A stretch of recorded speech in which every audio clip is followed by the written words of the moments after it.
Be insanely generous. Michael McLean, NoBullBook.com. You can get a copy of my brand new book at that website. Admittedly, my new book is not everybody's cup of whiskey. NoBullBook.com. Also, you can subscribe to my monthly paper and ink newsletter, the Michael McLean World Building Letter, at badassletter.com. Immigration is currently closed until October, but you can still sign up for October 1st edition. So, the toughest advice for the toughest businessmen without the whiskey chaser. Be insanely generous. Be insanely generous with your time, with your money, with your energy, and with your intelligence. These are the words that have been taught to me over the last 30 years by multiple teachers, mentors, high-level coaches, the wealthy, the powerful, the successful, the happy, the famous, you name it. I always take my advice from men and women who have already accomplished what I want to accomplish and are still accomplishing what I want to accomplish. I take my investment advice from somebody who is insanely wealthy through their own investment advice and is still making money, making their own plays in the investment markets. I don't take advice from pretend experts. I don't take advice from men and women, all hat, no cattle. I take my advice from champions, from cleaners, from closers, from rainmakers. I find out who is the very best in a particular area of expertise. I've done this for decades, and I study everything that that person is doing. I don't necessarily study and use everything that they're saying in their books. I study what they're personally doing. I model that behavior, and I get similar results. Money, marketing, marriage, raising children, on and on. Who's winning? Who are the lead dogs in these areas? Who are the champions? Who are the top 1% of 1%? And then I seek them out. I study everything. I study, most importantly, what they personally do. Not just what they're selling, not what they're saying, but how do they really run their business? What do they really invest in? You know, how are they really building their world personally? I'll let you off, Cliffy, buddy. 15,000 steps. What a gorgeous, gorgeous morning. The heat has left us for a few days, so this is walking heaven. 70 minutes, 15,000 glorious steps, fresh air, sunshine, mental health, physical health, spiritual health. You know, I talk to men and they say that must be great. You know, you walk every day for 70 minutes, 15,000 steps. You know, it's got to be great for losing weight and, of course, your health. Well, of course it is. But walking covers so many bases, it's insane. I used to think like that. I'm like, okay, I need to drop 23 pounds. Well, I'm going to drop 23 pounds now that I'm working for my dad.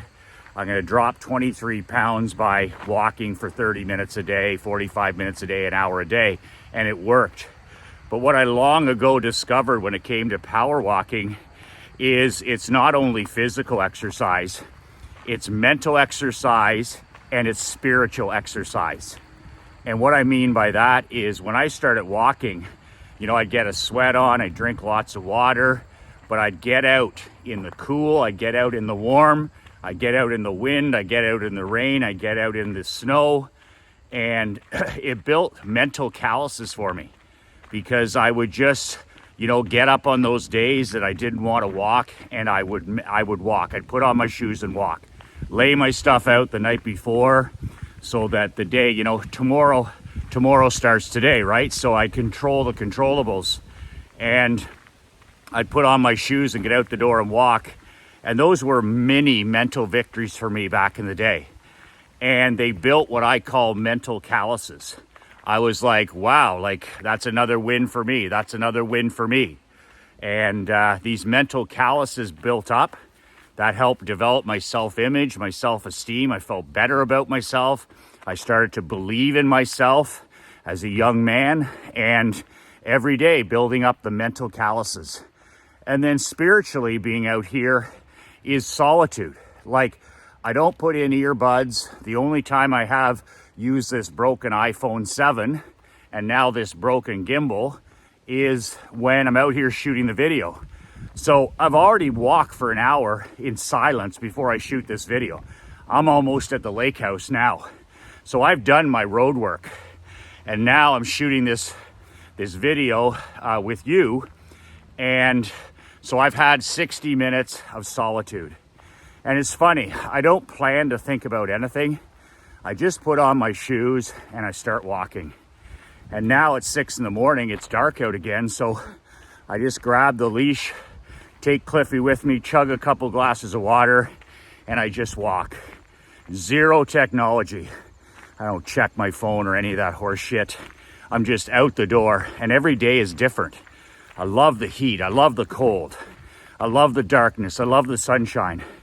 But I'm alone with my golden gut, I'm alone with my intuition, and I'm alone with my personal creator. And when else during the day, when we're trying to control and conquer the chaos, you think your golden gut's gonna tell you what to do when you're conquering the chaos? No. Do you think your intuition is gonna tell you the big ideas that you need in your life, the big decisions you have to make, the solutions when you're trying to conquer the chaos? No. Do you think that your creator is gonna speak to you when you're sending your 300th text of the day? When you're immersed in email, you're immersed in anti-social media, your brain is frazzled, you're distracted, you're fatiguing? No, that's not. Your creator is not going to fight through that. What we need to do is have this hour in the morning, and this is why I'm such a proponent of walking. It's not just the walking. It's everything else that comes with it. It's the fresh air, it's the sunshine, it's the mental health. It's the physical health. It's the spiritual health. When I walk out here, like I'll think about the craziest things. I could be thinking about a movie clip. I could be thinking about a baseball game. I could be thinking about an employee issue. And when I get about halfway through my walk, about 35 minutes in, every time my mind shifts to solutions. So the first 30, 35 minutes, and this isn't something that I planned, the first 30, 35 minutes, it's amazing. It's just a brain dump, what I call a mental brain dump, where whatever I need to think, my subconscious has been working for 8 hours, right? You're sleeping. Your subconscious is working. So whatever it is, I get out here and it's a brain dump. It's something that I need to think about, no matter how silly or ridiculous it is sometimes, and then it's gone. Then it's gone. I got up this morning thinking about my dad and a dream I had, and now it's gone because I walked. I woke up bothered because of it. I was like, oh, I got to call my dad today. I want to have lunch. I want to go to the agricultural fair this weekend with my dad. I got hockey coming up. I got coaching coming up. And now that I've walked, it's all in place. And on the way home, I say it's all solutions. It's just bing, bing, bing, bing. These are the 5 things I have to do today. That's it. Not 6, not 7. These are the 5 things I need to do today. But before I walked this morning, I was a little bit stiff. I was a little bit sore. I was a little bit mentally rattled. Like I had that dream. We dream right before we wake up. So I had that dream about my dad, and my dad was in this dream was disappointed in me. And it was just a silly dream. But I woke up in that mental state. And what has corrected that? This incredible walk in nature. Incredible. And I'm out here with the dog. I'm meeting people. I'm speaking to people. I'm getting my heart rate up. I'm getting a bit of a sweat on. I'm doing some stretching. And now I'll do 3 sets this morning of 25, 25, 25 Hindu squats. If you don't know what those are, go on YouTube and search for Matt Fury, my buddy Matt, Hindu squats. I started with 10, then I got to 25, now I'm into 3 sets of 25. So I'll do a set of 25 right here now that I'm done my walk. They're brutal, by the way. Like that, it's a full body workout. Hindu squats are for your cardiovascular. They're for your heart, your lungs, your chest, your arms, your posture. They're great for posture because we're all working in that box all day. We all have bad posture because we're on phones, we're on tablets, we're on laptops and PCs. All that stuff is fixed by Hindu squats. So I'll do 25 now. Then I go get ready, drive into town, take Emery, and I'll get my 25. And then once I start reading, I'll read for an hour. As soon as I'm done reading for an hour, I'll do another 25 Hindu squats. And then I'll take a break and I'll copyright Operation Money Suck for an hour. And then I'll do 25 right then. So I've now moved the squats throughout my morning. So when I'm stiff and sore, I've been sitting reading or I've been sitting at a desk copywriting, I now, instead of doing them all here, I do them throughout the morning. I do 25 squats, Hindu squats after my walk. I do 25 Hindu squats after my hour of reading. I do 25 Hindu squats after my hour of copywriting. Keeps me going, keeps me limber, keeps me my energy high, keeps my mental health. It's just amazing. So that's my thing about walking. I believe in it mentally, physically, and spiritually. And if you're out here with your ears plugged in and you're on your phone, don't bother. I mean, you're not going to be able to listen to your golden gut or your intuition or your creator. You're just going to be listening to Tony Robbins or something. And you know what? I can listen to those guys some other time. I know the message. I know what they're talking about. I don't need to hear it a 15th time. This is solitude time for me. This is my magic time. This is my deep thinking time. That's what walking is for me. It's my road work. It's my deep thinking time. The last thing I want is a phone or listening to music or any of that stuff. That's for guys that aren't serious about continuing this. You're trying to distract yourself, to make it fun. Like, I'm committed to walking. I'm committed to road work. I don't want to be distracted. I mean, this is my 90 minutes when I'm out here in nature down by the lake with the dog. I don't want to be distracted. I don't need to be checked out. I can do that. The chaos can wait. I can do that the rest of the day. This is my 90 minutes of magic time by myself. I have magic time reading and copywriting, but that's work. This here is my magic time. This is my road work, and nothing's more important, and nothing comes before this. No dentist appointment or no driving a kid to school or no, when I get up, I put on my shoes and I go and I walk, period. And that's how I start my day. And anytime I've tried to do anything different, I end up skipping my magic time, which is unacceptable. So I walk first thing in the morning. If I had to go to the airport today, I'm not kidding, for like an 8 a.m. flight and I had to be up at 5 in the morning, I would literally set my schedule so that I'm walking at 4 in the morning. I don't screw around. I don't negotiate with myself. I just make sure the night before I plan, I go to bed earlier, I lay out all my gear, I lay out my shoes, my water, and I walk. So I just wanted to touch on briefly being insanely generous. This is a big topic for me because my life changed when I was working for my dad and I was making $30,000 a year and I didn't have any money. I could barely pay my visa. I had a leased vehicle. I was living in a little 1-bedroom apartment and I was existing. That first year I was working for my dad. And that's when one of these high-level mentors in my life, it was a man that I coached hockey and he was a multi-millionaire nickel miner. I coached junior A for him, a man by the name of Dan Hurley. And he said to me, he goes, Michael, he says, keep filling up that giving account. And I was like, keep filling up what? And he said, keep filling up that giving account. And I was like, giving account? I said, I have a checking account. I have a savings account. They're both empty, but I haven't heard of a giving account. And this was the first time I heard about this being insanely generous, having an insane level of gratitude. and what it can do. Because I was like 20, I don't know, I was in my late 20s. So I said to him, I said, well, what do you mean by that? And he goes, well, he says, set up an account at a different bank. He said, a different account and a different bank than where you normally are. And I said, okay. He said, every paycheck, he said, take 10% off and put it in a giving account, this giving account. And I was like, well, okay, I don't have 10% to give. I can barely, get by with what I'm doing now. He says, no. He says, you're going to have to drink less beer. He says, you're going to have to eat less pizza. He says, you're going to have to cut some corners. He says, but the 10% giving account, every 2 weeks, you put in 10% of what you earn into that account. And I was like, like with Hurley, I'm like, okay, whatever. We'll see how it goes, right? So I remember I got my next paycheck and I paid my bills, paid a little bit off on my credit card, paid my rent, got some groceries. And then it killed me. I took this 10% off my paycheck. I forget what it was. My paycheck was less than $1,000 for 2 weeks work, like maybe $700-800.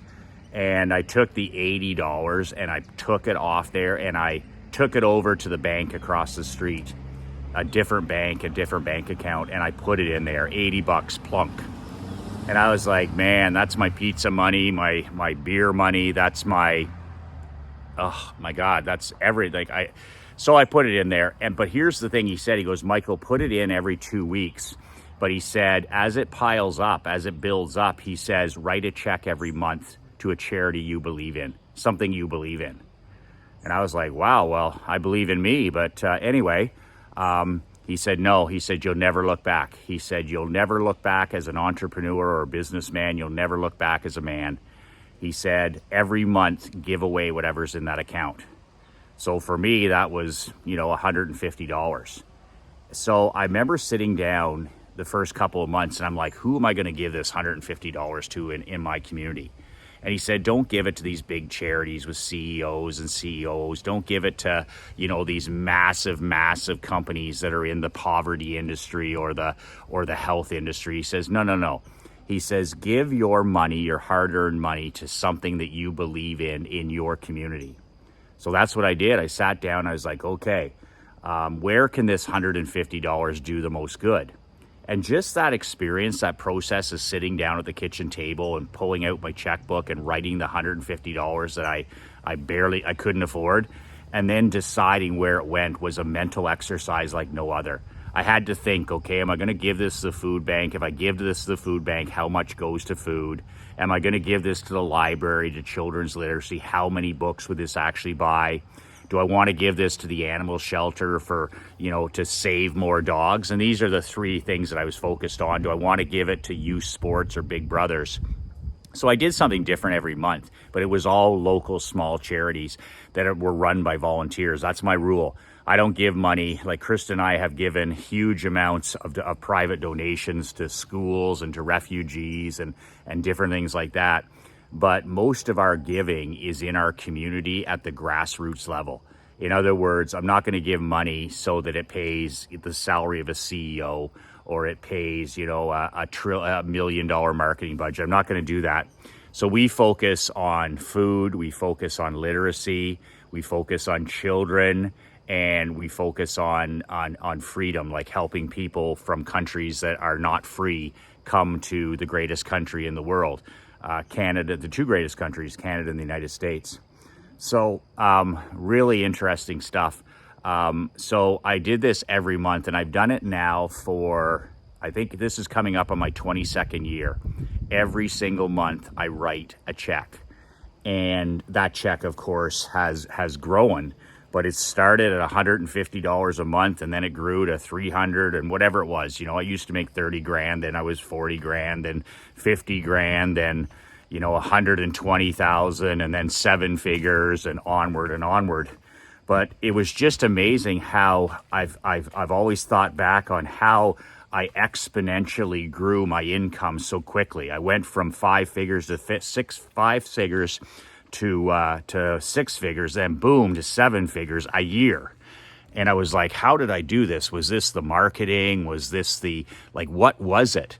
And there's a lot of reasons and there's a lot of factors, but I can't think of a factor more important than my 10% giving account. Being extremely generous is what it was called, what he used to call it. Be insanely generous. And he used to say, he was like, Michael, be insanely generous with your time when you don't have money. He said, in your 20s, he said, you don't have any money. He says, but you got time. You're not married. You don't have kids. If you have a girlfriend, well, he said, but you got time. So he said, be insanely generous with your time and energy when you're in your 20s. And that's where I volunteered in all kind, coached hockey, minor hockey. I was involved with Big Brothers. I got involved with the animal shelter, with the food bank, with Grow with Books program. And I just started practicing being insanely generous. And Emery's chess teacher was out here yesterday for her chess lesson. And I was talking to her coach, Jim Wright. And Jim and I were talking about the pizza guy showed up because chess night, we have pizza with the kids. And they deliver it here. It's about 10 minutes here out of town. And the pizza guy shows up on a Wednesday night. And, he's a guy like that. He's driving his car. He's trying to make a living. Really good guy. They always do a nice job. So he comes out and the order's like $69 for a large pizza, hot wings, salt and pepper wings. It's gonna feed us all. And I give him $80. And Jim was like, wow, $80. He goes, nice. And I was like, that kid is he's driving his own car. He's paying for his own gas. He's trying to make some money. He's probably still in school, college or university. And I said, for him to drive out here, but I'm in a position to be insanely generous with that guy because they delivered. I would have had to drive into town. That would have been half an hour, 40 minutes of my time. And the kid's great. He's polite. He's been here several times. So I always tip well. And Jim was telling me, he says, I learned that when Jim plays from time to time in a band called Ambush. He's a drummer.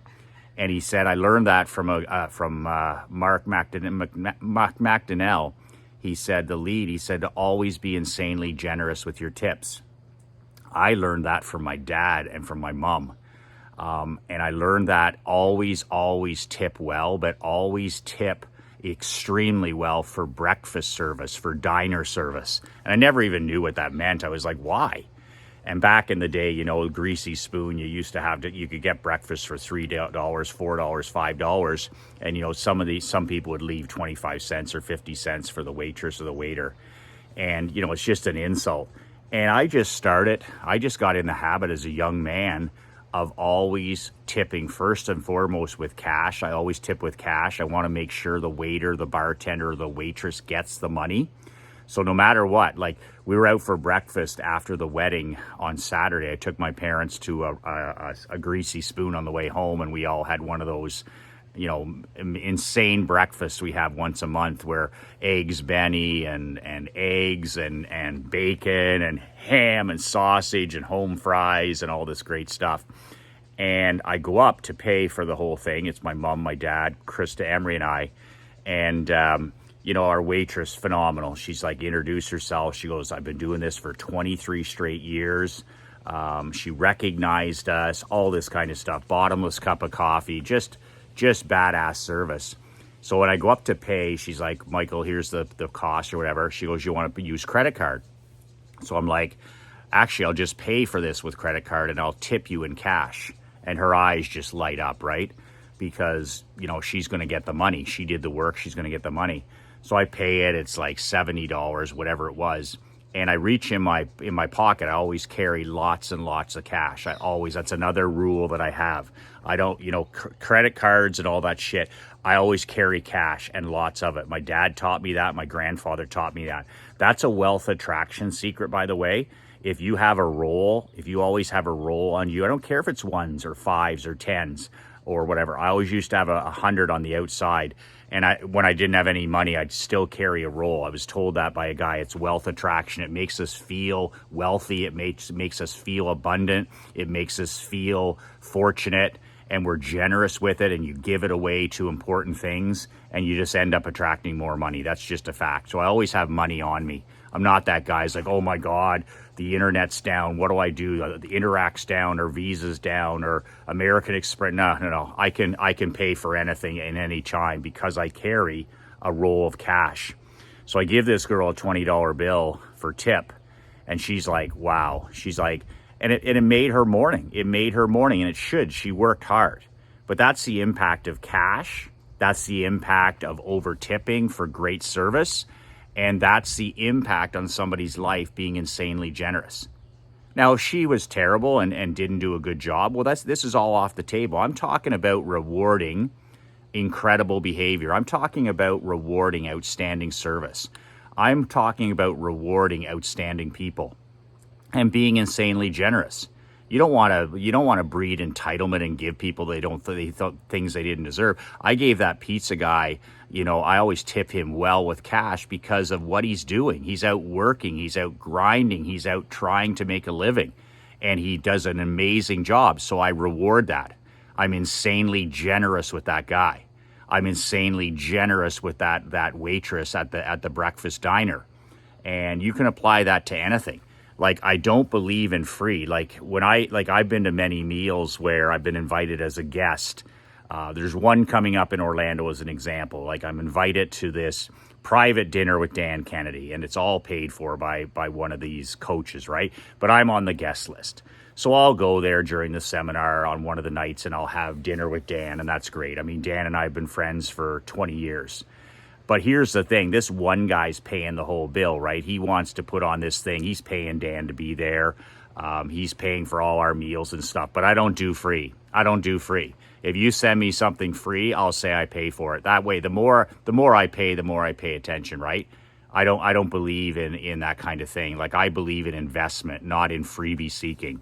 So in that case, Krista and I are invited to this dinner. It's going to cost the guy a couple $100 each, probably, plus Dan.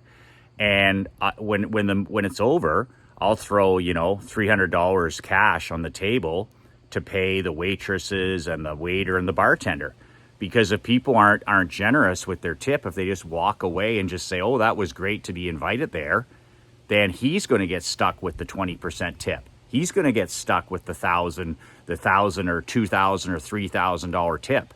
So always be insanely generous. And if you don't have a lot of money, be insanely generous with your time and energy. If you're learning stuff through this program, or you're learning stuff through my book, or you're learning stuff through my newsletter, why don't you take somebody along for a ride? Why don't you take your son or daughter or share what you're learning? Why just keep it all to yourself?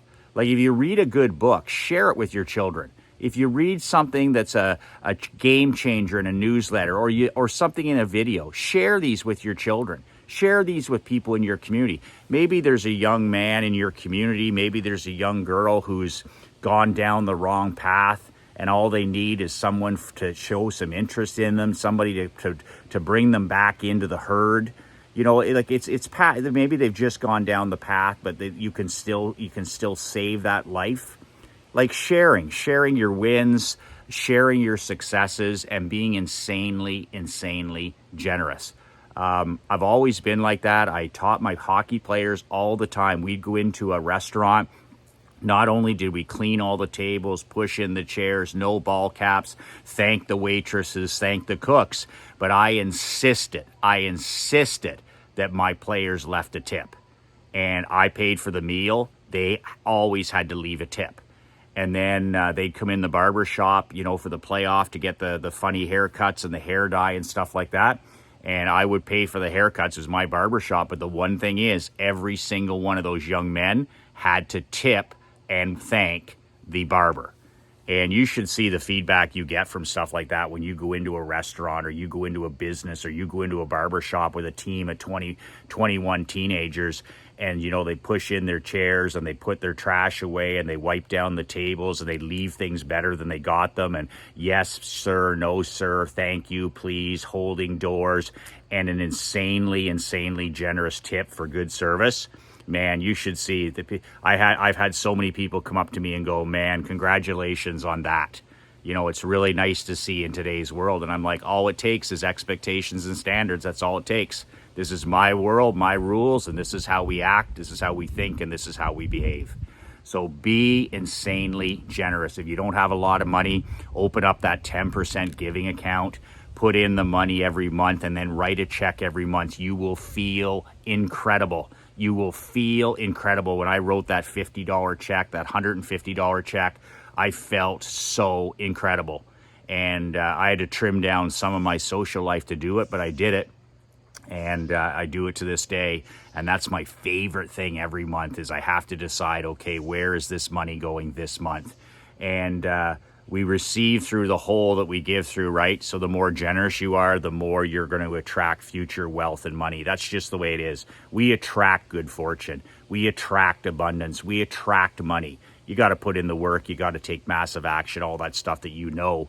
But I'm telling you right now, karma. I believe in karma. I believe in treating people with respect. I believe in generosity. I believe in an attitude of gratitude. And by the way, this is all stuff that I'm sharing with my daughter. Like, I'm not keeping this all to myself. She's going to be opening up a giving account very soon and putting her money in. You know, she's already donating to kids' charities and hospitals through her lemonade stands. So share this stuff, not only, but share it with the children in your life, your teenagers, your adult children, and make a difference. Not only you be insanely generous with your time, your energy, and your knowledge. If you know stuff, share it, okay? If you have knowledge, share it.